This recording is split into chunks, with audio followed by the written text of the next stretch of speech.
Here's a Vivobarefoot and here's an Ultra. You can see the difference in padding, in size, in design, and that pretty much visually will sum up the differences between the approach in the products. Vivobarefoot opts for a thin, flexible sole, a wide toe box, and goes for a barefoot / minimalistic approach. Now think about any of the main brands that you know, Nike, Adidas, Under Armour, and this philosophy goes completely against what they put out in their products. And when establishing the brand in 2012, this provided a significant challenge at the start because nobody believed in the barefoot minimalistic approach to footwear.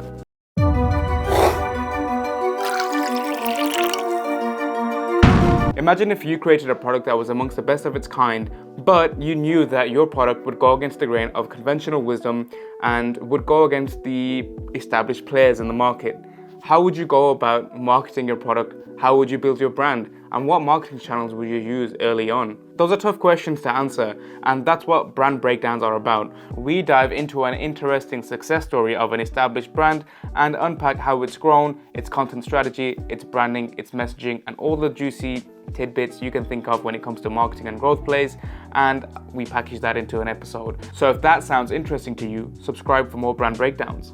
On with the video. What makes Vivobarefoot really interesting is how it started. Founder Galahad Clark was inspired by his own crappy feet and decided to turn his back on traditional footwear. However, despite having the backing of the Clark shoe dynasty, getting early buy-in was quite difficult. Nobody understood the benefits of barefoot shoes. It seemed like a crazy woo-woo kind of thing, and there wasn't much backing behind it at the time. And that's why this journey of the brand is actually quite interesting.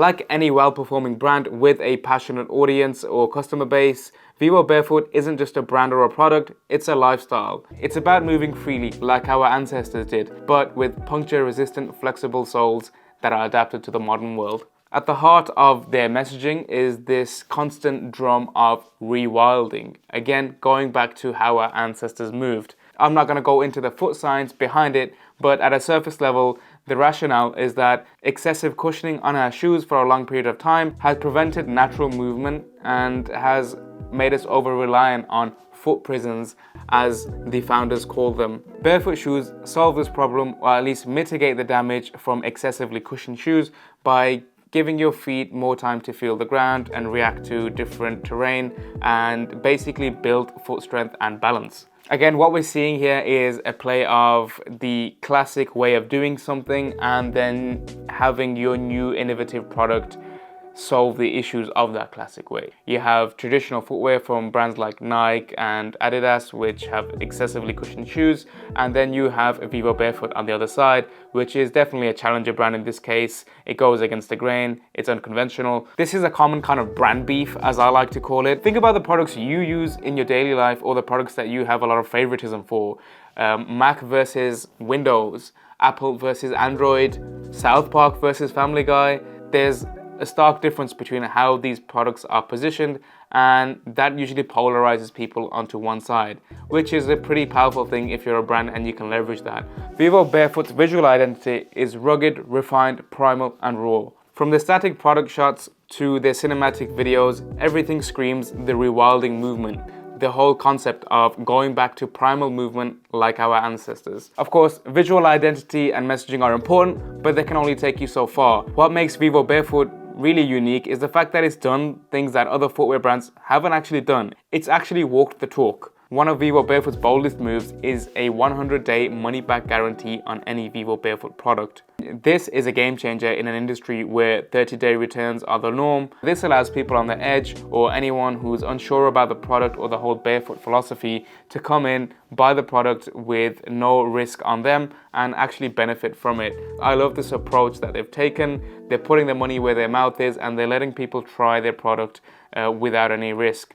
As a brand, this is a pretty bold statement and it declares the confidence that Vivobarefoot has in their product and the benefit that it can bring to customers. I love this as a growth play, and it's one of those where if you really do believe in your product, you can extend the money back guarantee beyond what the traditional standards are in your industry. And this brings us to the next key element of the brand's growth, content and SEO. The Vivobarefoot domain ranks for over 53,000 keywords. It has a strong backlink profile with coverage from running, news, and even fashion websites. After analyzing their overall strategy when it comes to content and SEO, it's clear that Vivobarefoot aims to find people who are already on the path towards becoming barefoot users or people who identify the need for barefoot shoes. For example, the Vivobarefoot domain dominates product-led keywords like soleless shoes, barefoot hiking shoes, minimalistic shoes, and so on and so forth. There's a clear focus on lengthier/long-tail keywords and answering questions related to foot health. From May 2023 to May 2024, there's been a 107% year-over-year increase in page 1 keywords. That's huge. They have content that's about fixing foot issues with barefoot shoes, a barefoot assessment tool, and the science of foot strength. So pretty standard stuff that you'd expect, but we can see that they're taking the science-based approach.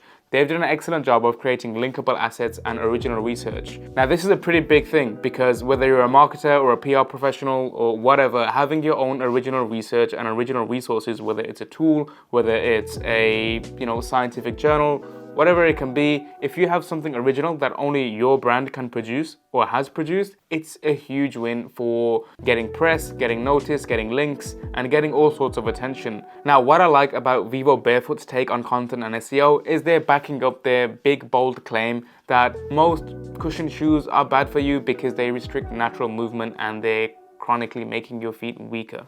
For example, in this study here, they partnered with biomechanics researchers who found that over a 6-month period, wearing barefoot shoes improved foot strength by 60%. This is a powerful play because it addresses some of the concerns that many consumers will have and gives some validation to the science behind the product itself. Now, being in the business of content marketing, I love unpacking the different types of content that brands can create because you could create anything. It's about what's effective for your goals and what your product is. Out of all the content they've produced, what stood out the most was the Shoespiracy documentary.